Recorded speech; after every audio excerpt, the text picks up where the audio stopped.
ख्रिस्त में मसीही विश्वासी माता पिता, भाई बहन, जवान जुआते और बेटे बेटियां, आज हमारे लिए बहुत महत्वपूर्ण दिन है, जो आज हमारे परिवार से, हमारे प्रियजन जो हमसे शारीरिक रूप से बिछड़ चुके हैं, जो आज हम उनको खो चुके हैं, जो आज हमसे अलग होकर वो परमेश्वर के राज्य में बुलाए गए हैं। परमेश्वर ने उनको अपने महिमा के लिए, अपने स्थान के लिए बुला लिए हैं। वो हमारे बीच में न है, उनको याद करने का दिन है। वो रविवार है, तो आज हम लोग इसको मृत स्मरण पर्व के रूप में समझते हैं, जानते हैं कि आज मृतकों को याद करने का दिन। तो ख्रिस्त में प्यारे, आज हमारे जीवन में कई बार ऐसी घटना घटती है कि हमारे परिवार से, जिनके साथ हमारा लगाव और प्यार रहता है, अचानक परमेश्वर की मर्जी होती है जो हमारे बीच से वो अलग करके अपने पास बुला लेते हैं, और उनके लिए हम शोक करते हैं, उनके लिए रोते हैं और हम विलाप करते हैं। लेकिन आज इसको ताज़ा करने के लिए और इस बातों को याद करके उनके लिए प्रार्थना करने का वो दिन है। बहुत सारे मंडलियों में आज जो साल भर के अंदर, एक साल के अंदर में जितने लोग मृत्यु हो गई है हमारे अपने मंडली से, उन व्यक्तियों को का नाम पढ़ा जाता है और उनके लिए प्रार्थना किया जाता है और उनका परिवार के लिए, शांति के लिए प्रार्थना किया जाता है। बहुत सारे मंडलियों में इस प्रकार से भी इस मृत स्मरण के दिन में किया जाता है कि अपने खोए, अपने बिछुड़ चुके लोगों के लिए प्रार्थना और उन परिवारों के लिए प्रार्थना किया जाता है। तो जैतून पहाड़ के ऊपर से वह जब स्वर्ग के लिए उठा लिए गए, स्वर्ग के लिए चले गए, उसी समय जो पवित्र आत्मा के द्वारा जो सामर्थ यूहन्ना के लिए मिला था, वो यूहन्ना यीशु मसीह को स्वर्ग जाते हुए देखा और पवित्र आत्मा का सामर्थ उसको मिला। उस सामर्थ को और वाही को लेकर यूहन्ना वह यरूशलेम के लिए चले जाते हैं, और यूहन्ना यरूशलेम में जाकर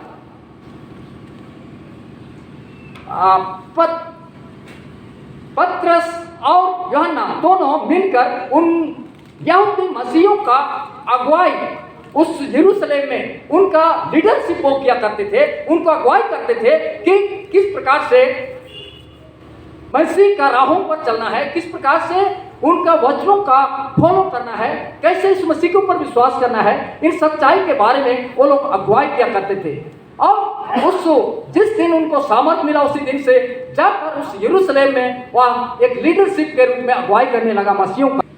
यूहन्ना जब ये सेवकाई कर रहे थे, उसी समय वहां पर एक विरोध उत्पन्न हो जाता है, क्योंकि नेरो नामक सम्राट और डोमिटियन सम्राट जो उस समय राज्य करते थे, उनके द्वारा इन मसीहों के ऊपर एक विरोध शुरू हो गया। उनका कहना था कि यीशु मसीह को सेवा छोड़ना है, यीशु मसीह का सेवकाई को छोड़कर, उसकी आराधना छोड़कर डोमिटियन सम्राट का आराधना करें। उसके सामने सब लोग क्या करना है? दंडवत करना है। जितने मसीहों को वो सताया जा रहा था कि डोमिटियन राजा के सामने, उसका सम्राट के सामने सबको घुटना टेकना है, उसकी आराधना करना है। और ये सताहट वहां पर आरंभ होती है, और इस सताहट के साथ भी वहां पर परमेश्वर का सेवकाई को यूहन्ना करते हुए आगे की ओर बढ़ते हैं, और वहां पर विरोध शुरू हो जाता है। और उसके उन मसीहों के ऊपर नेरो सम्राट के समय में जो अग्निकांड हुआ था, जो आग लग गया था उस देश में, और भयानक आग के कारण पूरा देश में तबाही हुई थी, उसका आरोप हमारे मसीहों के ऊपर किया जाता है। और उन मसीहों को उस आरोप लगा कर उनको सताया जा रहा था, और उस सताहट के कारण बहुत सारे मसीहों को हत्या कर दिया गया, बहुत सारे को बंदियां बना दिया गया, बंदी कर दिए। और इस प्रकार से बहुत सारा सतावट होने लगा, तो बहुत सारे मसीही लोग मसीह के ऊपर विश्वास को छोड़कर डोमिटियन सम्राट का वो लोग पूजा अर्चना करने लगे, उनका सेवकाई करने लगे। बहुत सारे लोग जो डर गए, हत्या से डरने लगे, क्योंकि बहुत सारे मसीहों का हत्या कर दिया गया था। बहुत सारे मसीहों को, यीशु मसीह के ऊपर विश्वास करने के कारण बंदी बना दिया गया था। तो और ये सिलसिलेवार चलता चला जा रहा था। तो इससे डर के बहुत सारे लोग दुमत्य सम्राट का वो लोग सेवा अर्चना करने लगे। लेकिन कुछ विश्वासी लोग थे जो बहुत पक्के और मजबूत थे, उन्होंने सोचा कि हम दुमत्य सम्राट का हम लोग पूजा नहीं करेंगे, उनका सेवकाई नहीं करेंगे, परंतु हम लोग हमारा प्रभु यीशु मसीह जो उद्धार करता है, जो हमारा रखवाला है, उसी का हम लोग आराधना करेंगे। ये सोचकर बहुत सारे विश्वासी लोग सताहट के बीच में भी, उन तबाही के बीच में भी वो लोग प्रभु के ऊपर विश्वास में अटल मजबूत रहे। जो पतमुस नामक टापू में जब बंदी बना दिया गया था, उसी समय यूहन्ना को दर्शन में परमेश्वर ने उनको दिखाता है। किनके बारे में? जो लोग उस सताहट के समय मार डाले गए थे। उस नेरो सम्राट और दुमत्य सम्राट के राज्य के समय में, जो सताहट के समय जितने विश्वासी लोग मसीहों जो मारे गए थे, उनके विषय में दर्शन में उस बंदी गृह में यूहन्ना को परमेश्वर ने दर्शन देकर बताता है, जिसको हम देख पाते हैं कि प्रकाशित वाक्य 7 का उसका नाव में लिखा गया है। कोई माइक से पढ़ देंगे? इसके बाद मैंने दृष्टि की और देखो, हर एक जाति और कुल और लोग और भाषा में से एक ऐसी बड़ी भीड़ जिसे कोई गिन नहीं सकता था, श्वेत वस्त्र पहने और अपने हाथों में खजूर की डालियां लिए हुए सिंहासन के सामने और मेमने के सामने खड़ी रहे। तो उनके बारे में दर्शन देकर परमेश्वर ने उनको दिखाता है कि अनगिनत संख्या में लोग परमेश्वर के सिंहासन के पास कैसे कपड़े से पहने खड़े थे? श्वेत वस्त्र। तो वही सताहट के समय जो मारे गए थे, उन लोगों को दर्शन देकर परमेश्वर यूहन्ना को दिखाता है उस बंदीगिरी में। और अनगिनत संख्या में लोग क्या लिए हुए वहां पर खड़े हैं? खजूर का डाली लिए हुए वहां खड़े हैं और परमेश्वर की महिमा गाते हुए। तो उनके बारे में दर्शन देता है वो मृतकों के विषय में, जो कि सताहट यीशु मसीह के नाम से मारे गए थे, यीशु मसीह का विश्वास करने के कारण। तो उनके विषय में वो दर्शन में पाते। आज खत्म नहीं हुआ है। अभी हम पीछे हम मणिपुर में भी हम देख रहे थे कि आज कितने लोग आज सताए गए, कितने लोगों का नुकसान हुआ है, कैसे तकलीफ और कठिनाई उठाए हैं। और आज भी हो रही है कई मिशनरी पादरियों के बीच में, प्रचारक सेवकों के बीच में। लेकिन आज उससे घबराने की बात नहीं और डरने की बात नहीं, क्योंकि अगर वो लोग डर गए होते तो बहुत सारे लोग जैसे मसीह के विश्वास से बिछुड़ गए और वो लोग दुमत्यन सम्राट का सेवा अर्चना करने लगे। ऐसे लोग, डरे हुए लोग परमेश्वर को छोड़ दिए। आज हमारे जीवन में ऐसे समस्याएं, कठिनाई आने से भी हम लोग को विश्वास में स्थिर रहकर परमेश्वर की सेवकाई में आगे की ओर बढ़ते जाना है। तभी उन श्वेत वस्त्र पहने हुए लोगों के समान जो स्वर्ग में पतरस को दर्शन में दिखाया कि श्वेत वस्त्र पहने अनगिनत लोग परमेश्वर के सिंहासन के पास खड़े हैं। और उनके विषय में जब पतरस को पूछा जाता है एक प्रचिह्न के द्वारा कि ये लोग को आपने पहचाना कौन है, उसने कहा मैं नहीं पहचान सकता, इसको आप ही जानेंगे। उन पर चिन्ह से सवाल जवाब होता है। तब पतरस को कहा जाता है कि ये वे लोग हैं जो महासंकट से निकलकर यहाँ पर परमेश्वर के पास पहुंचे हैं। महासंकट से आज उनके लिए जवाब मिलता है। महासंकट से, कलेश से पार होके यहाँ पहुंचे हैं, जो परमेश्वर के सिंहासन पर खड़े हैं। आज महासंकट और क्लेश हमारे जीवन में आएगा, हमारे परेशानी हमारे जीवन में होगी, लेकिन आज हम लोग अंत समय तक धीरज धरे रहेंगे और तभी हम स्वर्ग का राज को प्राप्त कर सकते हैं। जैसे वचन में हम देखते हैं कि जो अंत तक धीरज धरे रहेंगे उन्हीं का स्वर्ग का राज होगा। अंत तक मतलब हमारा सांस जब तक इस शरीर से अलग नहीं हो जाता है, जब तक हमारा प्राण इस शरीर से अलग नहीं हो जाता है, तब तक अगर हम विश्वास में रखते हैं और अटल रहते हैं विश्वास में, तभी हम परमेश्वर के राज्य में प्रवेश कर सकते हैं। अदरवाइज नहीं कर सकते हैं, क्योंकि सिर्फ बपतिस्मा लेना और सिर्फ दृढ़ीकरण लेने से ही हम परमेश्वर के राज्य में प्रवेश नहीं कर सकते हैं। अंत तक धीरज धरे रखकर हम विश्वास में दृढ़ मजबूत रहेंगे, तभी हम परमेश्वर के राज्य में उस सिंहासन के पास हम खड़े हो सकते हैं। आज ख्रिस्त में प्यारे, आज हम देख पाते हैं कि मसीह जीवन में कष्ट का जीवन है। मसीह जीवन में बहुत सारी मुश्किलें खड़ी हो सकती है, परंतु आज हमें स्थिर रहने की आवश्यकता है। प्रकाशित वाक्य 3:4 को 3:4 को हम देखते हैं, उसमें इस प्रकार से लिखा हुआ है, पर हाँ सरदेश में तेरे वहां कुछ ऐसे लोग हैं जिन्होंने अपने वस्त्र अशुद्ध नहीं किया, वे श्वेत वस्त्र पहने हुए मेरे साथ घूमेंगे क्योंकि वे इस योग्य हैं। जिन्होंने आज अपने कपड़े गंदे नहीं किए, जिन्होंने पाप नहीं किया, आज वे परमेश्वर के राज में उनके साथ खड़े होंगे और उनके साथ घूमेंगे। आज हमें पवित्र और शुद्ध रहने की आवश्यकता, आज अपने आप को उस मेमने के लहू से धोने की आवश्यकता है। इसके लिए हमें लगातार प्रार्थना करना और विश्वास में स्थिर रहने की आवश्यकता है। तो आज का मूल विषय हम रखेंगे इसका कि हम सिर्फ परमेश्वर को ही क्या करें, दंडवत करें। परमेश्वर के सामने ही हम हाथ जोड़े, परमेश्वर के साथ ही हम बातचीत के द्वारा, प्रार्थना के द्वारा बातचीत करें। परमेश्वर से हमें मांगना है, वही हमको सब कुछ करने वाला है। आज यीशु मसीह को हम दंडवत करें, उसके सम्मुख ही हम सिर झुकाएं, उससे ही हम प्रार्थना करें। जिस प्रकार से उस महासंकट के समय में उस नेरो सम्राट और दमत्यन सम्राट के समय में सताया गया और कुछ लोग स्थिर रहकर विश्वास में बढ़ते चले गए, ऐसे हम विश्वास में स्थिर रहें। अदरवाइज हम दूसरे के सामने हम घुटना ना टेकें, दूसरे के सामने हम लोग प्रार्थना ना करें, परंतु हम परमेश्वर के सामने, तो ये मूल विषय, हम परमेश्वर के सामने ही हम प्रार्थना करें, उसके सामने दंडवत करें। पहली बात है, वह उद्धार हमें करेगा, वह हमें पापों से क्या करेगा, प्रभु यीशु क्षमा करेगा। दूसरी बात है, वह हमारी रखवाली भी करेगा, हमारी रखवाली भी करेगा, हमें हर संकट से, हर मुसीबत से वह बचाएगा और पाप और नरक से भी हमें बचाएगा और वह हमारी रखवाली करेगा। इसलिए हम परमेश्वर के को ही हम दंडवत करें और उसी के राहों पर हम चलते रहें।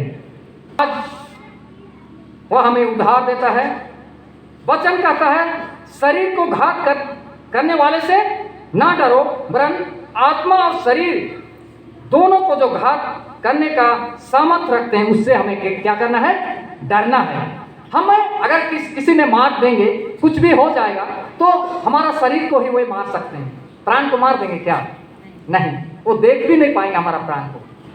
तो ख्रिस्त में प्यारे, मैं एक छोटा सा गवाही के तौर पर मैं बताना चाहता हूँ, जो हमारे जीवन में जो घटना घटी है उसके विषय में मैं बताना चाहता हूँ छोटा सा, कि हिमाचल प्रदेश में जब सेवकाई कर रहे थे और हमारा रूम काफ़ी दूर में था, कम से कम 20 किलोमीटर दूर में हम लोग का रूम था जहां हम ठहरे हुए थे और वहां से सेवकाई दे रहे थे। और 20 किलोमीटर दूर में एक स्थान था जिसका नाम पंडाधार करके, उस स्थान पर चर्च के लिए हम लोग रूम लिए थे, क्योंकि हिमाचल प्रदेश में ऐसे चर्च कहीं नहीं है। जो अंग्रेज जमाना में जो चर्च बना है, कोटगढ़ और शिमला और डलहौजी और अन्नी, ऐसे ऐसे स्थान पर जो सीएनए चर्च के द्वारा बनाया गया है, वो चर्च है बहुत अंग्रेज जमाना का। लेकिन बहुत स्थान पर जो सेवकाई हो रहा है वहाँ पर चर्च अभी बना नहीं है, क्योंकि वहाँ चर्च के लिए जगह नहीं मिलता है चर्च के नाम से। तो हम लोग किराए पर रूम लिए थे, वहीं के लिए मैं सेवकाई के लिए मेरी पत्नी को, हम लोग जैसे आजकल चलते हैं ऐसे लगातार वहीं दोनों साथ ही चलते थे। लेकिन उस दिन योजना क्या थी हम नहीं जानते हैं। मैं इनको छोड़कर अकेले ही मैं चर्च जहां हो रही थी वहां के लिए जा रहा था मोटरसाइकिल में, और संस्था का मोटरसाइकिल दिया हुआ था, उसी में नया मोटरसाइकिल था, उसी के साथ मैं जा रहा था। लेकिन योजना और प्लान ऐसे थी लोगों का कि उस दिन मुझे मारने का। और ख्रिस्त में प्यारे, बहुत धूप लगी हुई थी, कड़ाके की धूप, और मैं जब मोटरसाइकिल से मैं उतर रहा हूँ, उतराई की ओर उतर रहा हूँ। हिमाचल प्रदेश में बहुत कर्व है, मोड़ है जगह जगह पर, एकदम वो लोग ऐसे मोड़ में अपना गाड़ी लगाए हैं और बड़ा बड़ा डंडा और ऐसे लाठी लेके खड़े हैं कि उस दिन मेरा बचने का कोई रास्ता नहीं। जैसे मैं कर्व मोड़ा और देख रहा हूँ कि गाड़ी खड़ी है और बहुत मोटे मोटे, मैं तो उनके सामने कुछ भी नहीं, बहुत मोटे मोटे लोग वहाँ पर 7-8 लोग खड़े हैं और कार में लाठी भी साथ रखे ख्रिस्त में प्यारे। और उन्होंने जैसे वहाँ पूछा था मोटरसाइकिल रोक कर, उन्होंने मोटरसाइकिल का चाबी ले लिया, मेरे पास मोबाइल था, मोबाइल भी ले लिया और उसने गले से पकड़ लिए और बोले आज आपको यहीं खत्म करेंगे। और मोटरसाइकिल हिमाचल प्रदेश में अगर गाड़ी को नीचे फेंकेंगे तो बहुत नीचे चले जाएगा, है ना, गाड़ी को नीचे फेंक देंगे, आपको भी नीचे फेंक देंगे। वो पकड़ के, और बकरी को जैसे घुमाते हैं इधर उधर बकरी को पकड़ के, उस प्रकार से वो लोग मुझे कभी उधर ले जा रहे हैं तो कभी इधर ले जा रहे हैं और खींच रहे हैं। और इतना धूप लगी हुई मेरा, और डंडा भी निकाले, बोले आज आपको छोड़ेंगे नहीं। मैं मेरा गला सूख रहा है, मुंह सूख रहा है, मैं प्रार्थना प्रभु आज अगर आप छोड़ दिए तो मेरा आज समाप्त है, यही खत्म, क्योंकि इनसे बच नहीं सकूंगा, क्योंकि उन्होंने पकड़ लिया है और मेरा आज आप ये मैं प्रार्थना कर रहा हूं प्रभु अगर आज बताएं, दिल से प्रार्थना करो, मुंह खोल के नहीं कर सकते हैं, वो लोग सब कुछ मेरा कब्जा कर लिए। मैं प्रार्थना करने लगा प्रभु अगर आज बचाएंगे तो मैं आपकी सेवकाई करूंगा, अगर आज छोड़ दिए तो आज मेरा आज यही दुनिया से अंत है।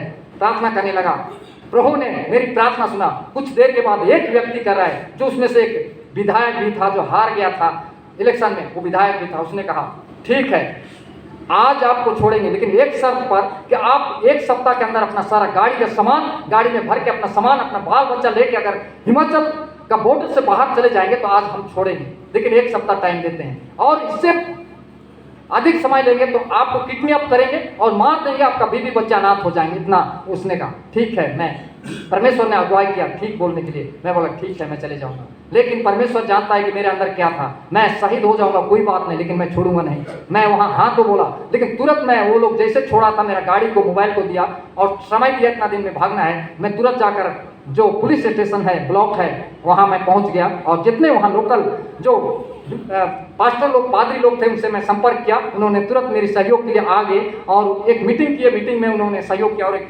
एप्लीकेशन लिखा और हम लोग सीधे जाकर थाना में दे दिए कि सर फलाना फलाना, मैं आदमी को पहचाना था, इतने लोग मुझे मारने के लिए पकड़े थे, ऐसे ऐसे मेरे साथ हो रही, तो इसकी हमारी आप लोग से सुरक्षा की हम गुहार करते हैं, प्रार्थना करते हैं, इसे लिखे।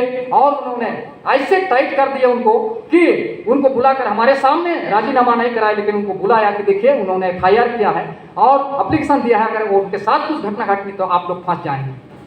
कृष्ण प्यारे, उसके बाद उन्होंने जब मैं चलता था उस रास्ते से जाऊंगा तो लोग देखकर मेरा रास्ता छोड़कर दूसरे रास्ता से गुजर जाते थे, लेकिन परमेश्वर ने उस समय मुझे बचाया। तब मेरी बेटी को पता चला, वो नर्सिंग ट्रेनिंग कर रही थी महाराष्ट्र में, मेरी बेटी बोली बेटी मेरे साथ ऐसे ऐसे हो रहा है, क्या करें, हम हिमाचल छोड़ें? उसने पापा आप मर जाएंगे कोई बात नहीं, लेकिन परमेश्वर के सेवकाई को नहीं छोड़ना है, आपको मार देंगे कोई बात नहीं, लेकिन परमेश्वर का सेवा को नहीं छोड़ना है। मेरी बेटी फोन पर मुझे बताई कि आप छोड़ना नहीं है।